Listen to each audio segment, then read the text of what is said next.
Hey guys, back with another video after quite some time. I decided to make this video because this question over here, these two questions are quite similar, and I find them to be of really good quality because the first time I tried these, I couldn't solve any one of these, and when I saw the solution, I felt that it's very elegant and you guys should probably give it a try too before watching the solution. Uh, I hope you paused it and had a nice try before we dive into this.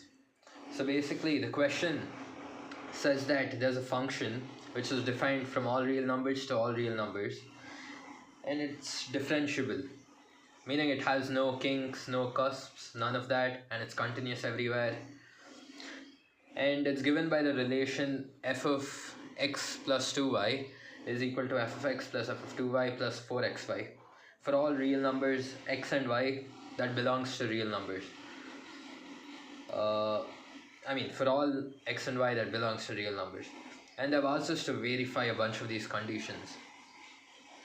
If you gave it a try, you were probably stuck on trying to get the differential terms. Like, that's where I got stuck, at least. I didn't know how to get f prime of x. So here's how you have to solve it. So basically, you have to be comfortable with the fact that a differentiation is defined like this. Like, differentiation of a function f of x is defined as the limit as h tends to 0 f of x plus h minus f of x divided by h. This is the literal definition of a differential, right? So if I had like a graph like this, I mean, the differentiation basically tells you the slope at that point. So I take some x, and like the very next instant, which is at a distance h, x plus h, and this is the slope. So using the same concept, if we look at the information that they've given us, we can see that we have 2y over here and 2y over here. So it kind of reminds us of this. So this is what you do. You send this 2y to the other side, so it becomes minus 2y is equal to f of x plus 4xy. Now I can divide both sides by 2y, and you have something that resembles this. And now you just apply the limit as 2y tends to 0. Same limit over here, I hope you understand. And this is essentially your f prime of x. So I can write this as f prime of x is equal to, if I simplify this, you get limit as f of x by 2y as 2y tends to 0 plus 2x. So now all you have to do is compute this over here. And how you do that is by taking this initial expression that you have. If I substitute x and y as 0, see what happens. So f of 0 plus 2 times 0 is equal to f of 0 plus f of 0 plus 4 into 0 times 0, which is just 0. So you have f of 0 is equal to 0, right? So basically, now what you're gonna do is,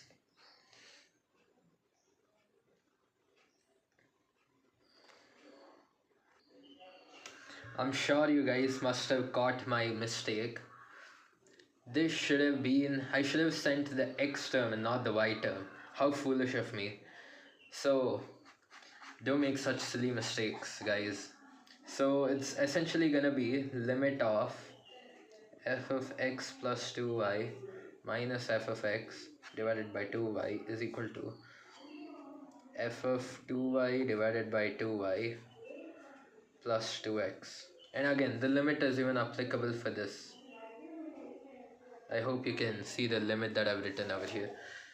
And this basically just becomes f prime of x is equal to limit of f of 2y by 2y plus 2x. And if you substitute, as I said, if you substitute 0 over here, you get f prime f of 0 is equal to 0. So you essentially have, as 2y tends to 0, you have this one also tending to 0. So this is what you're gonna do. So now what you're gonna do is, there is no easy method of figuring this out. So here's where the second tricky part comes into play. So you have to somehow notice that you can write this as limit is 2y tends to 0 of f of 2y minus f of 0. This makes no difference because f of 0 is just 0. But by writing it as such, what do you see? You see that it's of the same form of the derivative plus 2x. And this is essentially just f prime 0. Right? This can be thought of x plus 2y minus f of x, but here x is 0, 0, so f prime 0 plus 2x. And look what you have. So now you can verify the options, right? So this one says f prime of 1 is this plus this. But if you clearly substitute 1, you get 2 over here. So, and now if you substitute, so basically by substituting 1, what you have is, and this also doesn't seem to be the right option because it doesn't match. And this one says that it's f of 1 plus 2. Hold on, I think this should have been minus 2, because if you see the question, they're asking f prime 1. So f prime of 1 is equal to f prime of 0 plus 2, right? And now you can isolate the f prime of 0 by taking the 2 to the other side, and you get f prime of 1 minus 2 is equal to f prime of 0. And there you go. That's the option C. So option C is the correct one in this question. Oh, I'm sorry if you guys couldn't see it. I totally didn't notice it at all. I mean, but these videos are mainly for myself, so it doesn't matter a whole bunch. And now we'll solve this question. So this is also quite similar, but if you got the hang of the previous one, this thing must be quite easy. So right off the back, because I've been introduced to like this concept, as soon as I saw this, what came to my mind is, let's calculate f prime of like f of 0. So I substituted x is 0, y is 0. So I get f of 0 is equal to f of 0 plus f of 0 plus 0 times 0. And this basically just means that f of 0 is equal to 0. Right, so now that you have this, you can somehow use this information and things can make sense. So you have limit as h tends to 0 of 1 over h. Hold on, let me just write h over here, and f of h, and the same manipulation we did in the previous question. You can write this as minus f of 0 because it doesn't make any difference since f of 0 is just 0, is equal to 3. And from what you basically have f prime of 0 is equal to 3. Now this doesn't give you all the information you need right now, because the options are basically asking if the function is linear or whatever this is, and if the function is a quadratic. So this doesn't give us much information, because since if you only have this information, there are like so many different ways that you could go.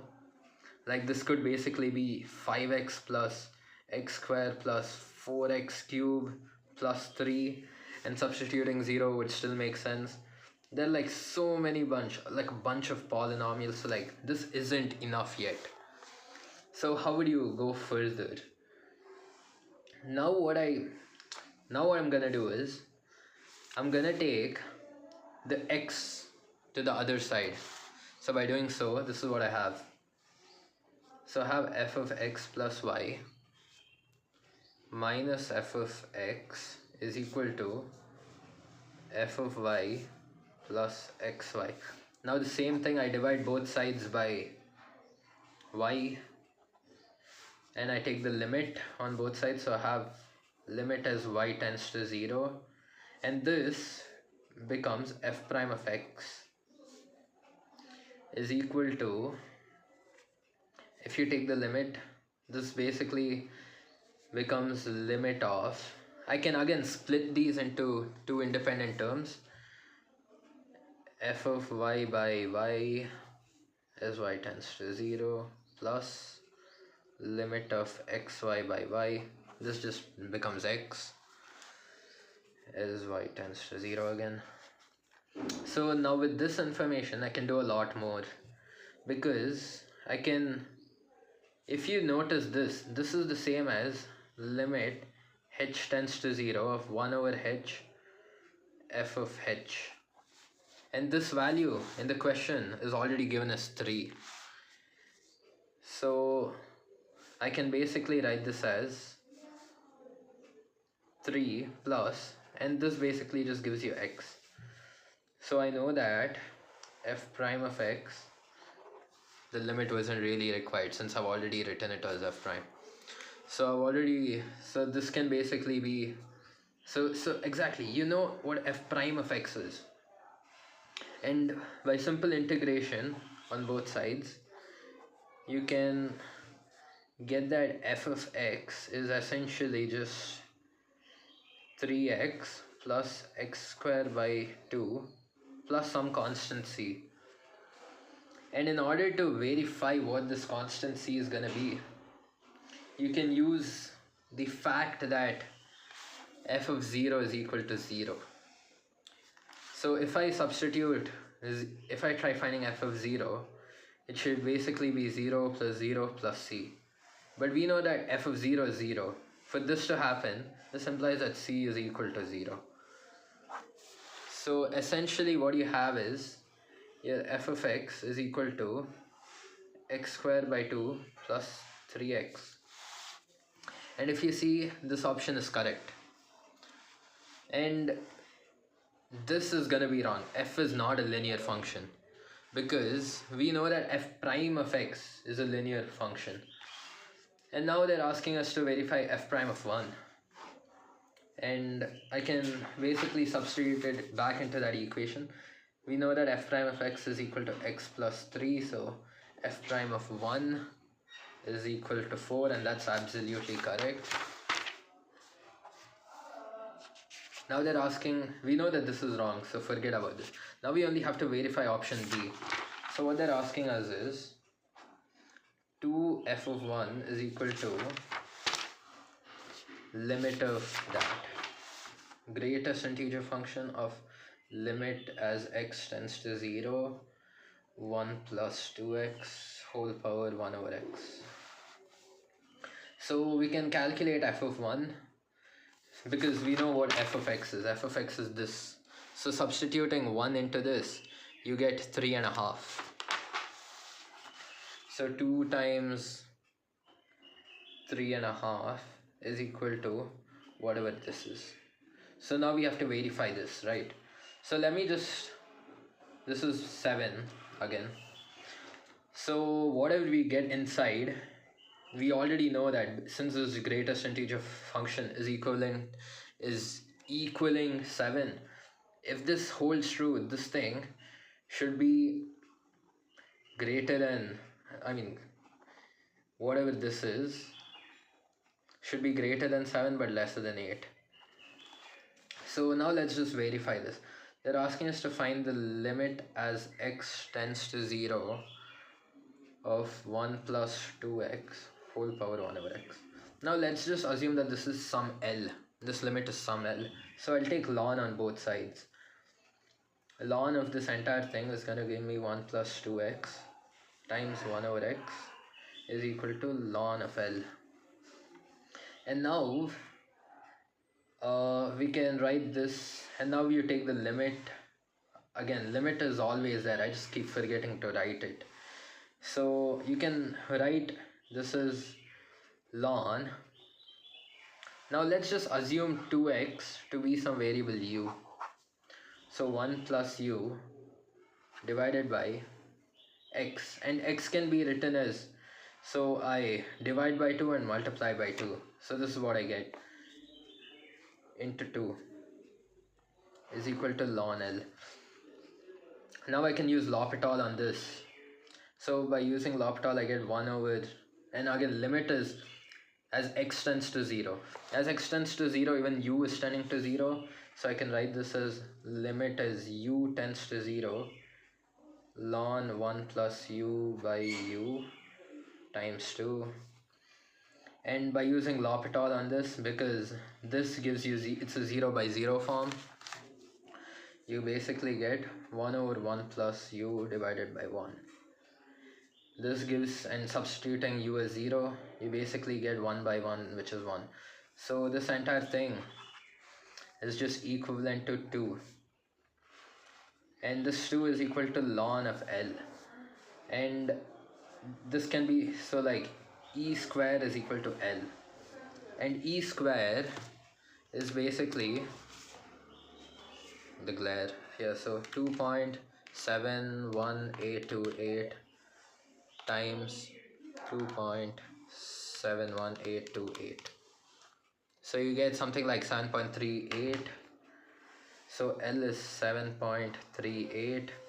And here they're asking us the greatest integer function of that. And applying that, you just get a 7, which is true. So essentially this option is also true. I hope you guys learned something new. Thanks for watching.